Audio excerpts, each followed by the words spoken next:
Please, sir. Very brief. सभापति महोदय, स्वास्थ्य विभाग के अनुदान मांगों पर चर्चा करने के लिए आपने मुझे अवसर दिया है। मैं आपका आभारी हूं। भारतीय परंपरा में स्वास्थ्य की व्याख्या की गई है कि शरीर माध्यम खलु धर्म साधनम, यानी स्वस्थ शरीर से ही सभी प्रकार के धर्म संबंधी कार्यों का संपादन किया जा सकता है। और इसीलिए एनडीए सरकार ने एक नारा दिया था कि स्वस्थ शरीर, स्वस्थ भारत, सशक्त भारत।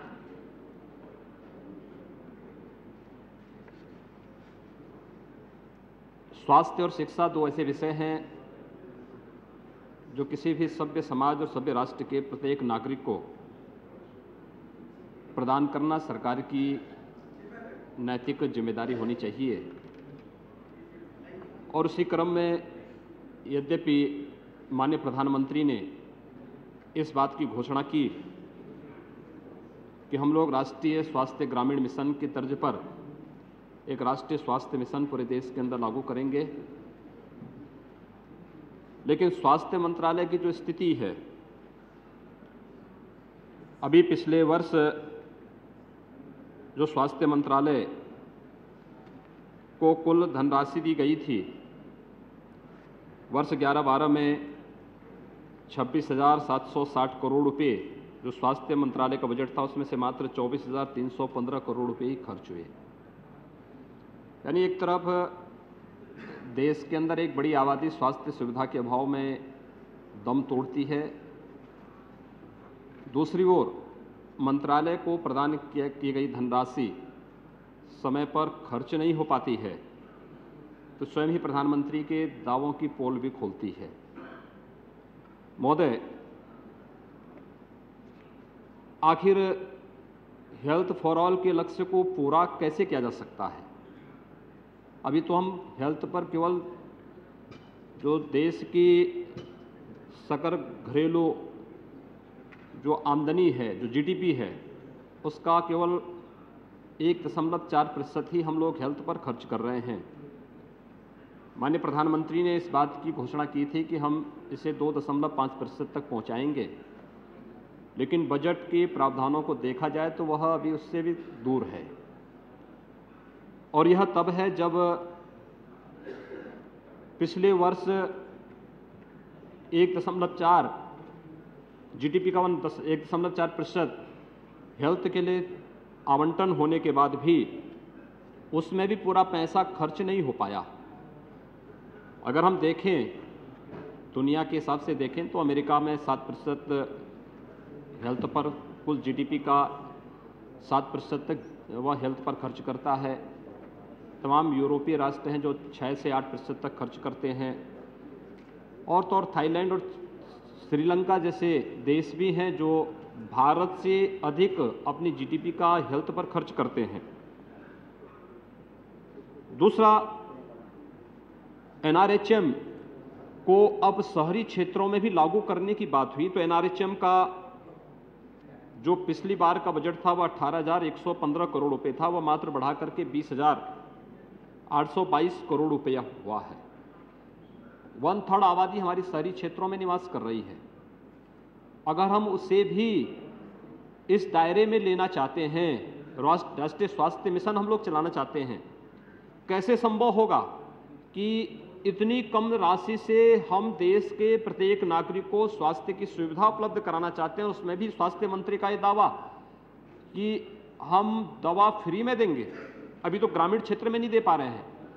अभी मैं माननीय कुछ सदस्यों की बातों को सुन रहा था और मुझे आश्चर्य हो रहा था कि उनके द्वारा कहा जा रहा था कि प्राथमिक स्वास्थ्य केंद्र अच्छे कार्य कर रहे हैं।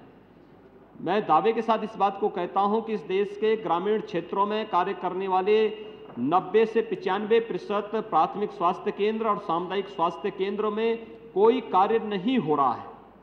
अगर प्राथमिक और सामुदायिक स्वास्थ्य केंद्र ठीक ढंग से संचालित होते, एनआरएचएम का पैसा ईमानदारी से उस पर खर्च होता, तो जो लाखों मौतें दवा के अभाव में होती हैं, डॉक्टर के अभाव में होती हैं, वो रोका जा सकता था। और इसलिए मैं आपके पास केवल इस बातों को लेकर के आना चाहता हूं कि माननीय प्रधानमंत्री ने अभी यहां पर पिछली बार प्रधानमंत्री स्वास्थ्य सुरक्षा योजना ये एनडीए सरकार के समय चली थी और उस समय 6 एम्स की घोषणाएं हुई थी। क्या भारत में आज भी स्वास्थ्य और वह भी अंतर्राष्ट्रीय मानक की स्वास्थ्य सुविधा देश के आम नागरिक को प्राप्त हो, क्या ये सपना ही होगा? आज लगभग 10 साल से ऊपर हो चुके हैं। जो 6 एम्स घोषित हुए थे उसमें से दुर्भाग्य से एक ने भी काम करना प्रारंभ नहीं हुआ। 1965 में एम्स दिल्ली की स्थापना हुई थी, उसके बाद से देश एक भी नया एम्स नहीं खोल पाया। 6 एम्स एनडीए सरकार ने घोषित किए थे, उनमें से एक भी चालू नहीं हुआ। उसके बाद इस सरकार ने 2 अन्य एम्स, एक उत्तर प्रदेश के रायबरेली में और एक पश्चिमी बंगाल के रायगंज उत्तरी दिनाजपुर में घोषित किया था, वह अभी कार्य प्रारंभ नहीं किया। इस बजट में इन्होंने अन्य स्थानों पर भी एम्स की घोषणा करने की बात की थी, उसमें से एक मेरे संसदीय क्षेत्र गोरखपुर के लिए। गोरखपुर की जो स्थिति है महोदय, लगभग 6 करोड़ की आबादी अकेले एक राजकीय मेडिकल कॉलेज पर निर्भर करती है, वह भी राज्य सरकार का है और संसाधनों के घोर अभाव से जूझ रहा है।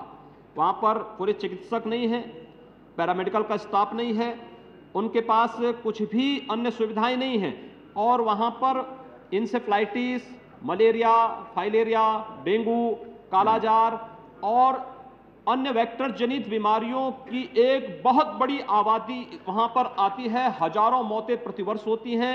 हर वर्ष हर सेशन में वहां पर होने वाली मौतों के आंकड़ों के साथ मैं सदन में आता हूं और केवल यही गुहार हमेशा सरकार से करता हूं कि कम से कम इन मौतों को रोका जाए। 33 वर्षों से वहां पर मौतें हो रही हैं। ऐसा नहीं कि सरकार ने किया ना हो, वहां पर भारत सरकार ने पिछले 8-10 वर्षों में बहुत कुछ करने का प्रयास किया है, लेकिन जो पैसा यहां से राज्यों को जाता है उस पैसे का उपयोग क्यों नहीं होता है?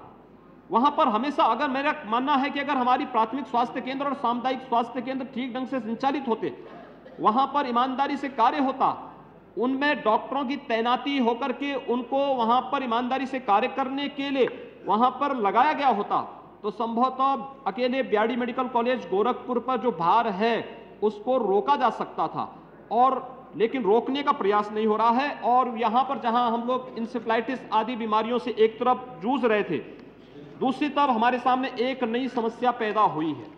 महोदय, मैं आपका ध्यान उस ओर आकर्षित करना चाहूंगा और मैं 2 मिनट का समय उसके लिए लेना चाहूंगा। वहां पर एक समस्या है इंसेफ्लाइटिस की। इंसेफ्लाइटिस के 2 वायरस चिन्हित हुए हैं, एक जेई जापानी इंसेफ्लाइटिस का और जो मच्छर से पैदा होता है, दूसरा एक्यूट सिंड्रोम के नाम पर एक नया जो प्रदूषित जल से पैदा होता वायरस चिन्हित हुआ है। वहां पे प्रशासन ने घोषणा कर दी कि जो छोटे हैंडपंप हैं उनसे पानी पीना बंद करें, पानी को ऊपरी तल से पानी लेना बंद करें।